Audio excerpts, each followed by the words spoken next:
Nós vamos resolver a questão 24 do PAS de 2018, que trata de função polinomial de primeiro grau. Duas empresas oferecem serviço de impressão de documentos pelo sistema delivery. O cliente envia o documento por e-mail e recebe as cópias em casa. Na empresa A, esse serviço custa 8 centavos a página. A empresa B cobra 5 centavos por página, mais uma taxa fixa de entrega de R$ 3,00. Considerando essas informações, assinale a que for correto. Então, antes da gente ir aqui para as alternativas, né, para as afirmações, a gente vai escrever a função que representa o que a empresa A cobra e o que a empresa B cobra, tá? Para a gente não ser induzido a possíveis erros aqui. Então, a empresa A, que a gente grifou aqui de vermelho, ela cobra 8 centavos por página impressa. Vejam que eu não sei quantas páginas ela vai imprimir e também não sei quanto que ela cobra, mas eu sei como isso acontece, né? Ela vai cobrar, e a gente representou que ela cobra pelo Y, tá? YA. Vai depender do número de páginas, que a gente representou por X. Então, como ela vai cobrar 8 centavos por página, eu multiplico a quantidade de páginas por 8 centavos. A empresa B, ela vai cobrar 5 centavos por página e mais uma taxa fixa de entrega de R$ 3,00, tá? Então, o Y aqui também vai representar pra gente o que a empresa B cobra e o X, o número de páginas impressas, assim como da empresa A, tá? Então, a empresa B, ó, ela vai cobrar 5 centavos por página e ela vai acrescentar uma taxa de R$ 3,00. Essa taxa aqui, ela independe de quantas páginas forem impressas. Ela é a taxa de entrega. Então, a pessoa paga R$ 3,00 independente do número de páginas que foram impressas. E aí sim, mais os 5 centavos por página, certo? Então, aqui a gente tem a lei de formação da função da empresa B. Essas duas funções, elas são funções polinomiais de primeiro grau, tá? O que é uma função de primeiro grau? Função de primeiro grau é aquela em que, na lei de formação da função, o maior expoente ao qual a variável independente x está elevado é o 1, tá? Então, vejo que nas duas funções, na lei de formação delas, né, o x tem expoente máximo igual a 1. Então, por isso que é função de primeiro grau. Tem a forma geral da gente representar uma função de primeiro grau, que é essa daqui, y, ou f de x, né, igual a x mais b. O y e o x são as variáveis, e o a e o b, eles são números reais que vão estar formando, né, as leis de formação de cada uma das funções. Então, elas se diferenciam, né, por quem é o A e o B delas, né? Ó, vejam que aqui na função A, o número que está multiplicando o x é 0,08. Então, esse seria o nosso coeficiente A, tá? E não aparece um número aqui sendo somado ou subtraído, que seria o nosso termo independente. Então, quer dizer que o B nessa função, ele seria 0, tá? Já na função B, a gente teria o A, que é o número que multiplica o x, sendo igual a 0,05, e esse B aqui, esse númerozinho, que é o chamado termo independente, seria o 3, tá? Então, toda função de primeiro grau, ela vai ter essa configuração aqui, podendo ser que o B seja igual a 0, tá? Se o B for igual a 0, ou seja, se a nossa função de primeiro grau for simplesmente ax, né, se ela não tiver esse coeficiente b, aí ela também pode ser chamada de função linear, certo? Então, a função linear é uma função de primeiro grau que tem só a parte do x, né? Ela não tem esse termo independente aqui, esse númerozinho somando ou subtraindo. Então, quer dizer que essa função A que nós estamos vendo aqui, ó, ela é uma função de primeiro grau, porque o maior expoente do x é 1, e ela também é uma função linear, porque ela é um caso especial de função de primeiro grau em que o b é igual a 0, tá? Já a função b, ela é uma função só de primeiro grau, ela não pode ser chamada linear, porque o coeficiente b dela é diferente de zero, tá? Então, agora vamos para as afirmações. A sentença matemática que fornece o valor do serviço na empresa B é B de x, né, aqui a gente usou y de B, igual a 0,05x mais 3x, em que x pertence aos naturais, né, já que é o número de páginas, representa a quantidade de impressões. Estaria tudo certo não fosse esse xzinho aqui multiplicando 3, ó. Vejam que na nossa função aqui, fica bem claro que o 3, ele não depende diretamente do x, da quantidade de páginas, tá? Então, a 1, ela tá errada por conta desse x que tá multiplicando o 3. Se não tivesse isso, ela seria uma afirmação correta, tá? Afirmação 2. A impressão de um documento contendo 100 páginas fica mais barato na empresa B. Bom, se eu sei como calcular quanto eu vou pagar por cada empresa, né? Eu posso simplesmente substituir esse número de páginas na fórmula da empresa A e na fórmula da empresa B. Ó. Então, se eu fosse imprimir 100 páginas na empresa A, eu faria 0,08 vezes 100, certo? Que vai dar exatamente R$8, né? Só deslocar a vírgula 2 casas aqui para a direita. Deixa eu só fazer esse 8 de novo, que ele ficou muito fechadinho. Beleza. Se eu for fazer a impressão dessas mesmas 100 folhas na empresa B, ó, eu vou gastar 5 centavos por página, então 5 vezes 100, né? Só trocar ali o x por 100. E vou acrescentar R$3. Bom, fazendo isso, eu teria R$5, né? Mais 3, que vai dar 8. Portanto, na verdade, é indiferente, né? O que a gente vai pagar na empresa A e o que a gente vai pagar na empresa B, certo? Na afirmativa 4, ó, com R$6,40, imprime-se 12 cópias a mais na empresa A do que na empresa B.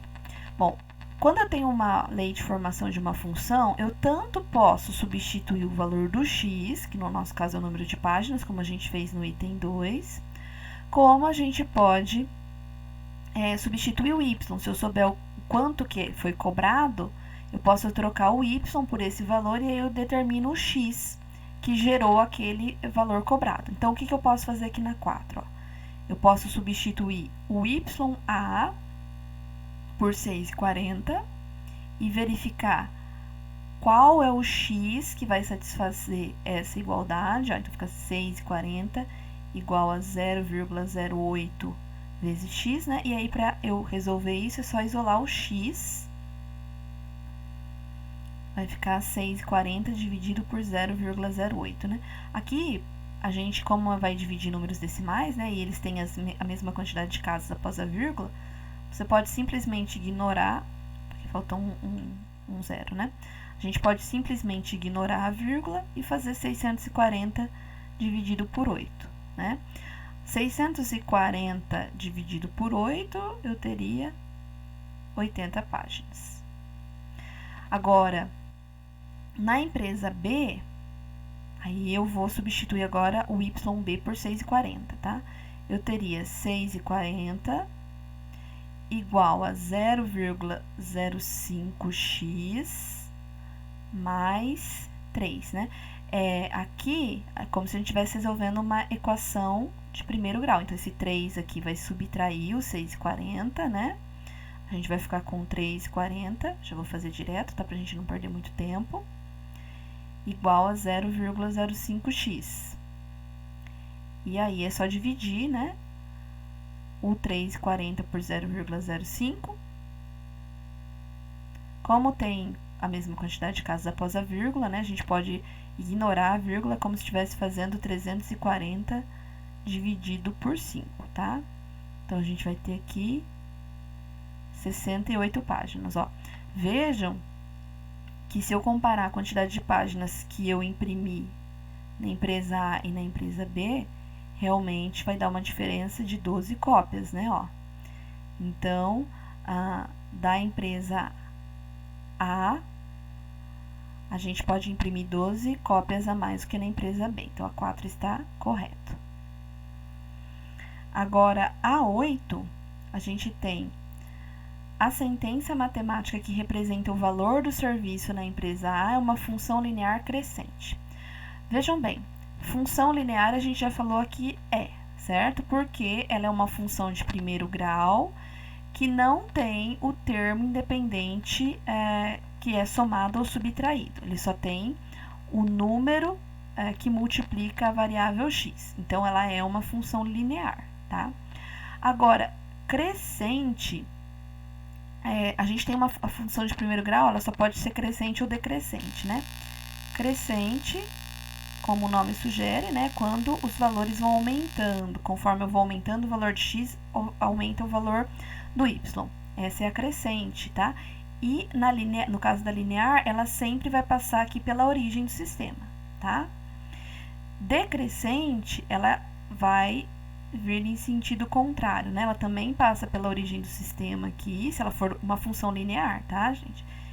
E aí, conforme eu aumento os valores de x, os valores de y vão diminuindo, tá? No gráfico é como se ela estivesse descendo mesmo. Só que a gente não precisa fazer gráfico de função para saber se ela é crescente ou decrescente. Basta que a gente observe o valor do coeficiente a, tá? Isso vale também para a função de primeiro grau de maneira geral. Na função de primeiro grau, se esse coeficiente a aqui for maior que zero, ela é crescente, tá? Então, coeficiente a maior que zero, a nossa função é crescente. Seja ela de primeiro grau de maneira geral, tá? Ou simplesmente linear que a gente está vendo aqui, né? Se o a for menor que zero, ou seja, for negativo, ela vai ser decrescente. Então, quer dizer que tanto a função a quanto a função b são funções crescentes, né? No caso da função a, em particular, ela é linear. Então, a alternativa 8 está correta, ó. A sentença matemática que representa o valor de serviço da empresa A é uma função linear crescente. E, por fim, a 16, né? A impressão de um documento com mais de 100 páginas fica mais barato na empresa A.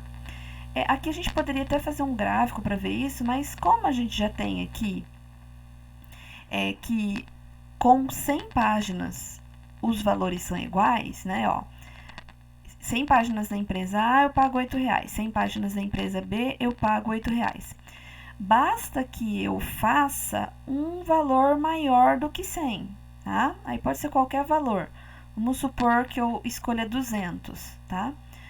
Se eu for imprimir 200 cópias na empresa A, eu vou fazer 0,08 vezes 200, né? E aí, eu vou pagar R$16. Se eu imprimir 200 cópias na empresa B, a gente vai ter 5 centavos vezes 200, daí vai dar R$10, mais R$3 da taxa fixa, certo? Ó, então, lá na empresa B, eu pagaria R$13. Ou seja, a 16 já está incorreta, né? Porque a impressão de um documento com mais de 100 páginas fica mais caro na empresa B. Se a gente tivesse feito o gráfico das funções, elas se comportariam da seguinte maneira, ó. Eu teria que colocar em vermelho, tá? A função A. Então, a função A seria algo do tipo assim, ó. É uma função linear crescente. Ela passa aqui pela origem do sistema e vai subindo, tá? E a função B seria algo do tipo assim, né? Ela começaria com R$3 e... Opa, aqui ficou meio tortinho. Vamos corrigir. Aí tem um ponto aqui em que as duas se encontram, tá? Esse ponto é único, que é justamente as 100 páginas lá em que tanto faz você contratar a empresa A quanto a empresa B, tá? Então, vejam que antes de R$100, a gente tem que a empresa A ela é mais vantajosa. Depois disso, o gráfico dela fica acima do gráfico da empresa B, tá?